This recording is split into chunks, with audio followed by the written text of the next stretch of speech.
ஆன்மீக அன்பர்கள் அனைவருக்கும் அன்பான வணக்கங்கள். இன்று தங்கள் அனைவரையும் சந்திப்பதில் மிக்க மகிழ்ச்சி.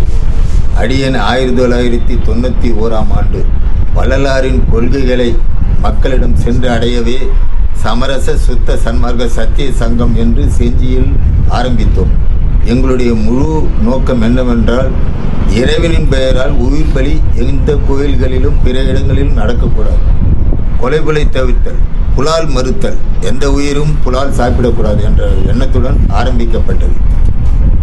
இதற்கிடையில் வள்ளலாரின் கொள்கைகளில் 19 தலைப்பில் அடியேன் 5/10/2025 அன்று வள்ளல் பெருமானின் 203வது திரு அவதார தினத்தை முன்னிட்டு செஞ்சியில் இப்புத்தகம் விஜயகுமார் பெருந்தலைவர் ஒன்றிய பெருந்தலைவர் அவர்களின் திருக்கரத்தால் வெளியிடப்பட்டது.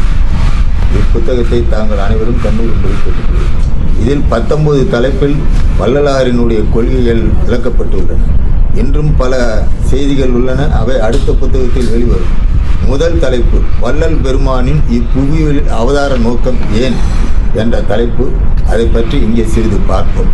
இப்புவியில் எண்ணற்ற அருளாளர்களும் ஞானிகளும் சித்தர்களும் அவ்வப்போது தோன்றி மக்களின் அறியாமை, உயிர் கொல்லாமை, ஜீவகாருண்யம் முதலியவைகளை போதித்து வந்துள்ளனர்.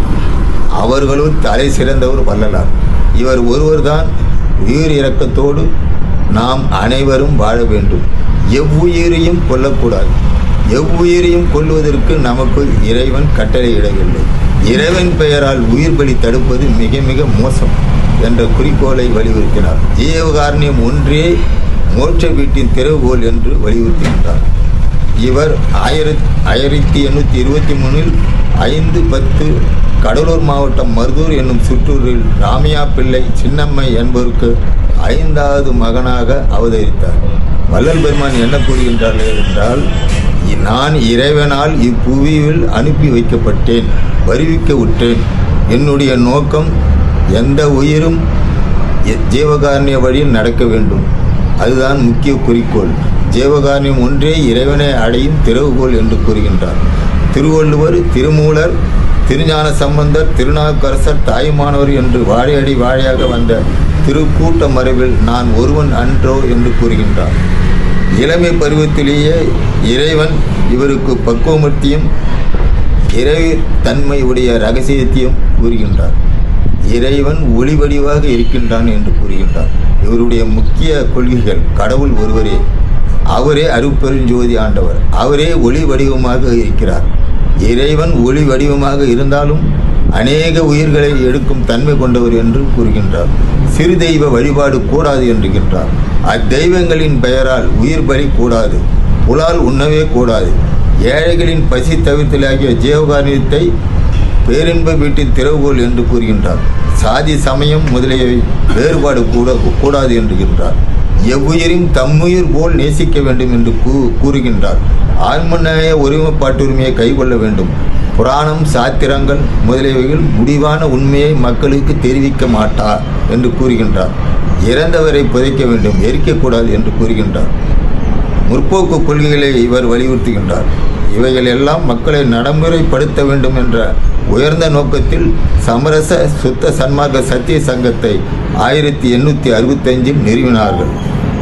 இந்தியாவில் சங்கம் கண்டவர் இருவர். ஒருவர் வட இந்தியர், இன்னொருவர் தென்னிந்தியர். வட இந்தியர் திரு புத்தர் ஆவார். பின்னவர் நமது அடிகளார். புத்த சமயம் என்று உலகம் சமயமாக நிலவுவதற்கு காரணம் சங்கமே. வள்ளலாரின் கொள்கையிலும் இன்று உலகளவும் சென்று உள்ளதற்கு காரணம் சமரச சுத்த சன்மார்க்க சத்திய சங்கம் ஆகும். பௌத்தர் 3 சரணடைவர். முதலாவது புத்தர், 2வது அவருடைய தர்மம், 3வது சங்கம். புத்தம் சரணம் கச்சாமி, தர்மம் சரணம் கச்சாமி, சங்கம் சரணம் கச்சாமி என்பது அவர்கள் திருசரணம். அதனுடைய காரணம் என்னவென்றால், நாம் சரணம் இறைவனை சரணடைய வேண்டும், தர்மம் செய்ய வேண்டும், எப்பொழுதும் இறை சிந்தனையோடு இருக்க வேண்டும் என்ற 3 கொள்கைகளாகும். வள்ளலாரும் சமரச சுத்த சன்மார்க்க சங்கத்தையும் சத்திய சங்கத்தையும் தர்மமாக கடைபிடிக்க வேண்டும் என்று கூறுகின்றார்.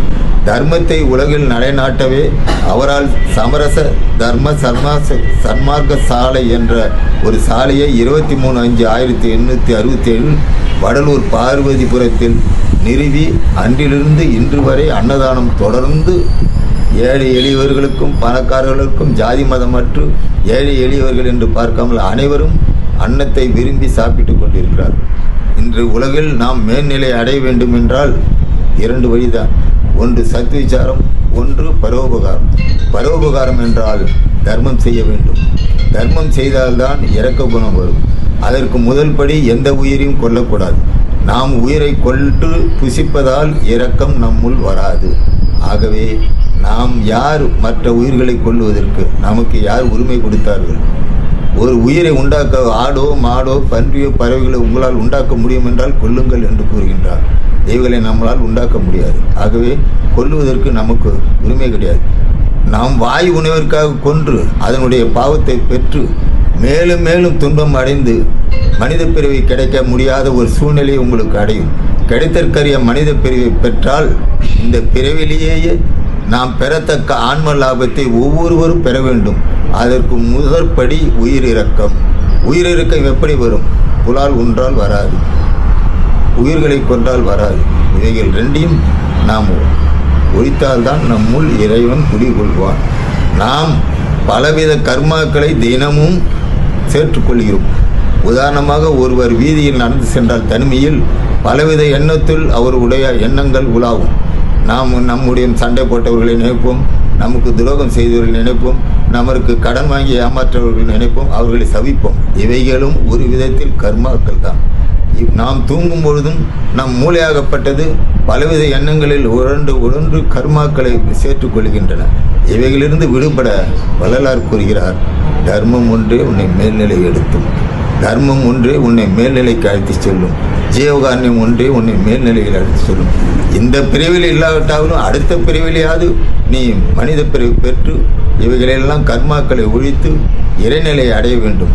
வெளியில் இருக்கும் பஞ்சபூதங்கள் அனைத்தும் நீர், நிலம், நெருப்பு, காற்று, ஆகாயம் என்ற அந்த பஞ்சபூதங்களும் நம் உள்ளே இருக்கின்றன. நம்மை அடக்கி கொண்டால் வெளியில் இருக்கும் பஞ்சபூதங்கள் நாம் சொல்படி இயங்கும். மழை வேண்டுமென்றால் வரும், நில் என்றால் நிற்கும். எந்த காற்றையும் நிறுத்தலாம், மரங்களையும் நிறுத்தலாம், ஐம்புலனையும் அடக்கும். அந்த ஐம்புலனையும் அடக்குவதற்கு நமக்கு ஒரே வழி ஜீவகாரண்யம் தான். ஔவையார் கூறுகிறார், தானமும் தவமும் தான் செயல் அரிதே, தானமும் தவமும் தான் செய்வாராயின் வானவர் நாடு வழி திறந்திடுமே. 2000 ஆண்டுகளுக்கு முன்பு திருவள்ளுவர் காலத்தில் வாழ்ந்த ஔவையார் கூறுகிறார், தானம் செய்து தர்மம் செய்து மேல்நிலை அடையுங்கள். நாம் ஏன் இன்றும் அதை யோசிக்காமல் வாழ்ந்து கொண்டிருக்கிறோம் என்று புரியவில்லை.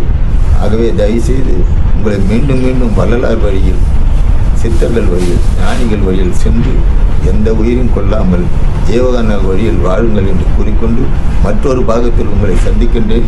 இந்த புத்தகத்தில் 19 பாகம் ஏற்றுள்ளேன். ஒவ்வொரு பாகமாக உங்களுக்கு விளக்கி சொல்வது வள்ளலாரிட்ட கட்டளை என்று நினைத்து கொண்டு உங்களுடன் செயல்படுகின்றேன். எல்லோரும் ஒத்துழைப்பு தாருங்கள், சப்ஸ்கிரைப் செய்யுங்கள். எல்லாரும் இன்புற்று வாழ்க வேண்டும் மீண்டும் மீண்டும் கேட்டுக்கொண்டு விடைபெறுகிறேன். நன்றி, வணக்கம்.